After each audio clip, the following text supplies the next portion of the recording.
Kak Judika, dikit dong bang, dikit tanggapan yang ini, kan yang Lesti bang, kabar, yang dilaporkan bang. Kabarnya Lesti Kan dilaporkan bang karena hak cipta itu gimana sih? Tunggu. Sabar. Mau bawa Kak Judikanya. Main kita yuk. Mau main dulu ya? Ya. Aduh bang, jangan dong bang. Oke. Sip. Oke. Bang Judika ini kan mulai banyak huru-hara nih tentang hak cipta, dan baru aja Lesti dilaporkan oleh Yoni Dores terkait tidak izinnya membawakan lagu. Mungkin seperti apa sih bang melihatnya? Apalagi ini kan kasusnya sama seperti Agnes Mo ya? Sebenarnya agak berbeda ya kasusnya Agnes sama Lesti. Tapi ini yang kita bilang sebenarnya ekosistem musik ini sedang tidak baik-baik saja. Ini karena aturannya nggak jelas, informasinya ke masyarakat, ke pencipta, ke ekosistem ini sedang tidak apa ya, informasinya tuh nggak jelas gitu. Akhirnya seperti sekarang kan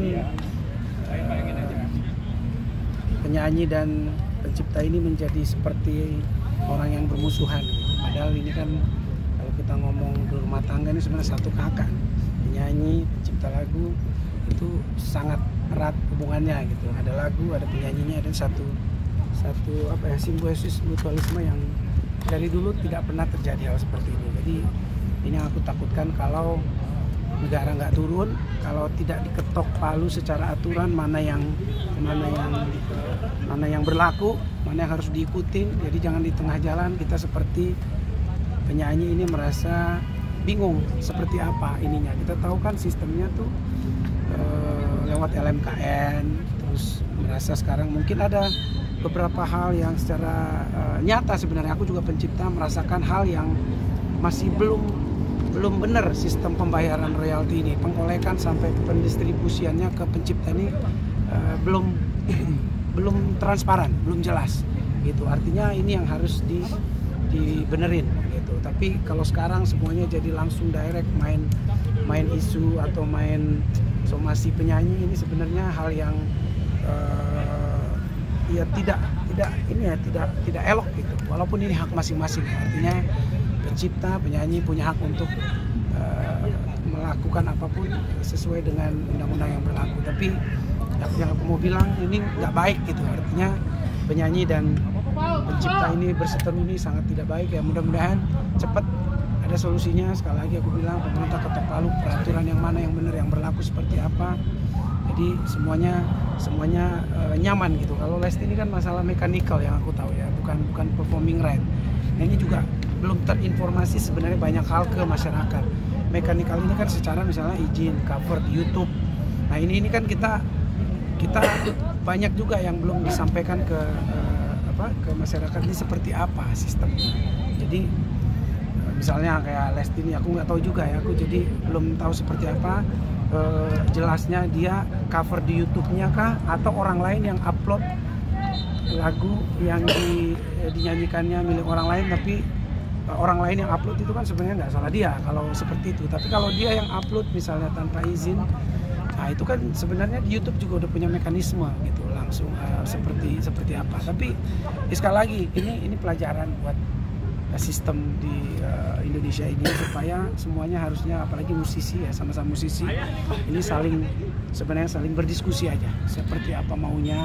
Jangan main somasi main isu-isu kayak gitu kan sebenarnya kurang baik untuk nanti juga keberlanjutan lagu-lagu dan juga ke penyanyinya gitu. Akhirnya ada ketakutan nanti orang penyanyi untuk menyanyikan lagu-lagu di kemudian hari, akan mencari aman.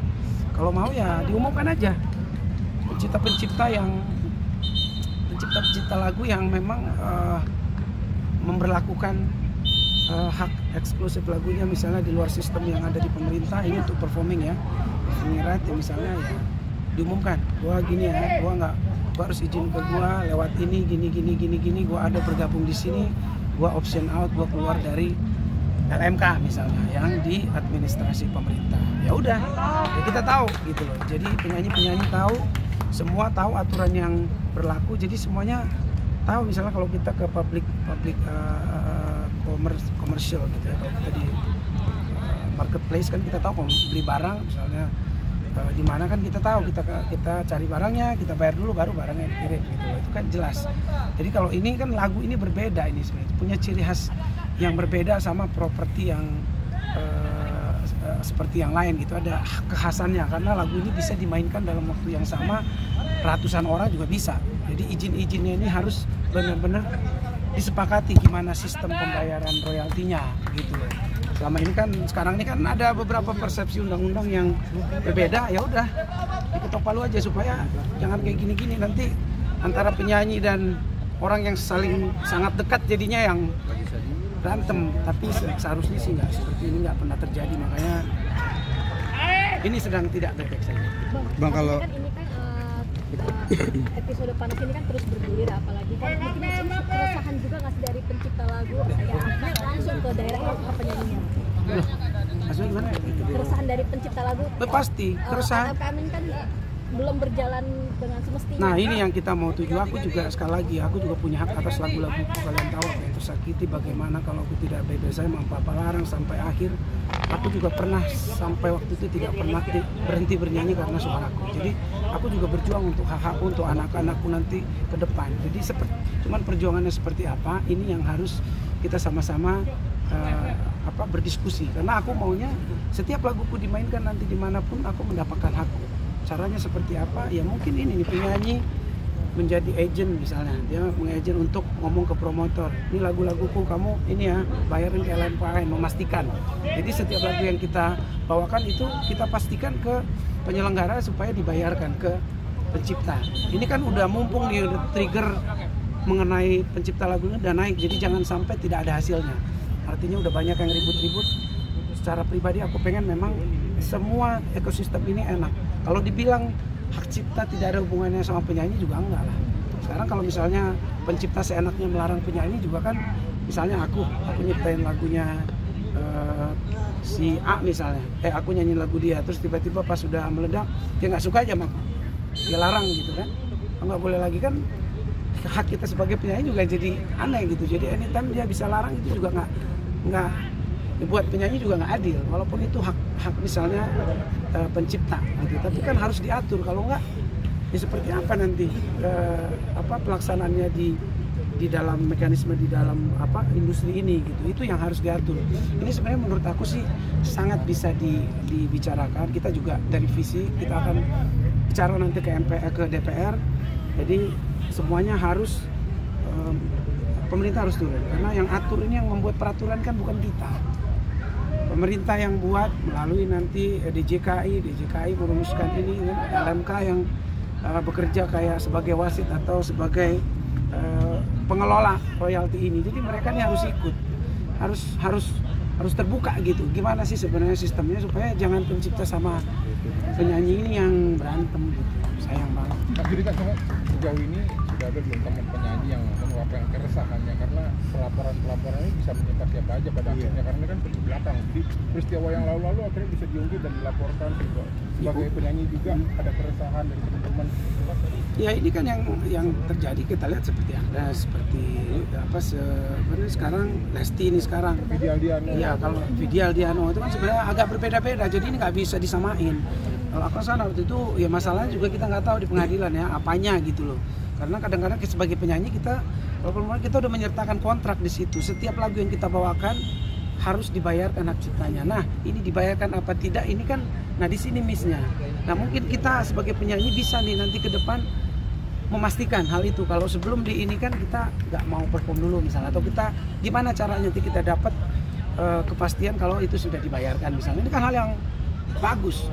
Jadi udah pasti aman semuanya. Nah kalau mekanikal beda lagi tuh. Mekanikal ini kan bukan ini kan kayak ya lu pakai lagu orang lu recycle laguku misalnya, itu kan memang harus izin. Membuat versi baru dari lagu-lagu yang lain itu kan memang izin langsung ke yang punya gitu. Kalau tapi kayak nyanyi-nyanyi ini kan dibuat sebenarnya tidak izin tapi asal bayar itu kan karena banyak banget yang membawa. Jadi kalau izin satu-satu apa itu kan agak repot. Yang penting kan sebenarnya hak moral disertakan penciptanya, hak ekonominya dia dapat. Pasti kalau ini terintegrasi, terjalin dengan baik, pasti semuanya nyaman gitu. Jadi di saat yang seperti ini cooling down dulu ya teman-teman, apalagi sesama musisi pencipta lagu. Sekali lagi aku bukan hanya mewakili penyanyi, aku pencipta lagu juga yang memperjuangkan ini semua. Bahkan mungkin penyanyi pencipta lagu yang tidak ada di mana-mana, dia nggak terlalu ngurusin, tapi aku pengen setiap aku nyanyi lagu dia, mau lagu apa kayak lagu Jawa, lagu Batak, di perform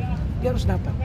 Gimana caranya, ini yang harus diadministrasi dengan baik, kita perjuangkan sama-sama. Jadi mudah-mudahan hal ini nyampe ke ekosistem ini, suara ini nyampe ke pemerintah, turun tangan, dibuat aturan, diketok palu. Ini dia seperti ini sistemnya, begini caranya. LMKN juga menunjukkan kemampuannya dalam melakukan pengelolaan royalti ini, sistemnya seperti apa. Jadi ini diinformasi gitu, didiskusikan. Ini banyak hal yang tidak informasi dengan baik, akhirnya semuanya nyari jalan pintas. Apalagi nih teman baik, hubungan baik, masih kayak keluarga, udah main sikat-sikatan. Nggak ada, penyanyi tuh nggak ada yang kayak mau maling-malingan, nggak ada sama sekali, enggak. Tapi ya ini aturannya aja, sistemnya di seperti apa, pasti penyanyi semua ngikut. Dibuat aja kayak gini ya, diketok palu, jadi semuanya jelas gitu loh. Jadi kalaupun melanggar harus jelas pelanggarannya seperti apa gitu. Kalau dibilang undang-undang 2014 sudah berlaku dari 2014, tapi kan ada undang-undang turunannya dulu yang membuat pelaksanaannya diatur supaya lebih gampang, ya kan. Ada PP 56 2021, 7 tahun setelahnya diatur semua supaya di sini tuh lebih nyaman. Tapi kalau belum juga nyaman nyampe ke semua ekosistem, ya mari kita fight lagi. Aku sih yakin momen ini tahun ini ya, ini udah ribut sebegini besar, semuanya harus beres. Artinya ada sisi positif. Oh ya pasti. Orang jadi lebih melek, iya. LMKN juga lebih disorot. Bener. Juga ini lebih maksimal. Gitu. Sisi positifnya ini adalah apapun itu, sekali lagi walaupun dibilang visi sama aksi ini berbeda, buat aku perjuangannya sama. Mau dibilang seperti apa perjuangan visi, perjuangan aku juga sebagai pencipta pengen semua pencipta mendapatkan haknya. Tetapi di dalam lagu ini juga ada hak penyanyi yang juga harus dipikirkan gitu, gimana mereka nyaman menyanyikan lagu-lagu ciptaan itu. Dan diingat dari depan semua itu perjanjian harus dibuat. Jadi jangan di tengah jalan main ini kan begini. Dari depan seperti apa perjanjian kan harus jelas gitu. Jangan tiba-tiba di tengah main sikat karena ini begini, ini gua punya hak eksklusif lagu-lagu gua, jadi lu begini. Ya nggak bisa gitu loh. Jadi kan aku juga di label dulu nggak kenal itu pencipta, memang di Sony Music dulu aku nggak tahu pencipta laguku siapa. Bukan karena aku nggak mau tahu, tapi label itu memang punya bank lagu yang besar ada di label, kita nyanyikan begitu besar, dan mereka punya kontrak sendiri bersama penciptanya gitu. Kita bahkan nggak tahu berapa kontrak mereka. Tiba-tiba di tengah jalan mereka nanti isu kita kan, kita kaget gitu loh. Jadi padahal di depan itu tidak ada ininya gitu, tidak ada informasinya atau kesepakatannya seperti apa. Jadi dibicarakan. Teman-teman visi kan kemarin sempat menggugat ke MK ya. Sejauh ini perjalanannya seperti apa sih kan? Ya masih sidang, masih pendahuluan ya, masih sidang pendahuluan 2 kali. Kemarin yang pertama hakim MK-nya bilang dibereskan lagi, administrasinya masih ada yang kurang, dan itu biasa aja di sebuah sidang karena mungkin ada hal-hal yang harus kelengkapan lah yang dilengkapi. Udah dilengkapi. Kemarin hakim juga bilang kalian datang ke tempat yang tepat, nanti akan ada sidang pleno. Kalau kemarin ada 3 hakim, nanti akan ada 9 hakim untuk mengadili atau ingin menjalankan kasus ini. Jadi apapun nanti hasilnya lah, inilah cara kita bersama untuk mencari solusi yang terbaik. Jadi jangan dibilang kalaupun visi kesini tuh salah, ini urusan pencipta. Ya visi juga mau punya suara untuk hal-hal seperti ini, dan menurut kita memang negara harus hadir. Jadi apapun yang diputuskan negara nanti kita pasti legowo, karena kita patuh sama aturan yang berlaku. Visi akan hadir kan? Akan hadir nanti untuk sidang selanjutnya atau hanya? Ya kan kita akan mengikuti persidangan, kita nggak tahu apa yang dibutuhkan hakim nanti. Kalau kita diminta hadir ya pasti hadir. Kalau misalnya sebagai saksi ini, saksi ahli atau apa untuk kasus ini, pasti kita diundang ya kita datang. Jadwalnya kapan? Belum tahu yang ketiga. Nanti dari pengacara itu. Bang mungkin terakhir Bang pesan untuk Lesti dan Yoni Dores sendiri Bang. Iya, kalau aku sih pengennya ya kita sekali lagi aku bilang musisi pencipta lagu dengan ini satu keluarga sebenarnya. Kalau bisa semuanya dibicarakan, dicari jalan yang terbaik, tapi kalaupun semua tidak ketemu ya Kakak tolong sini. apa ya, gimana ya, mau gimana ya, mudah-mudahan ini jadi pelajaran ke depan. Tapi buat aku ini hal yang sangat tidak membuat nyaman ekosistem ini. Jadi buat Lesti dan juga buat Mas Yoris yang menuntut ini, ya mudah-mudahan ada titik tengah, saling berbicara dengan hati yang dingin, cari jalan tengahnya, dan mudah-mudahan semuanya lebih baik ke depan. Oke. Terima kasih, Bang.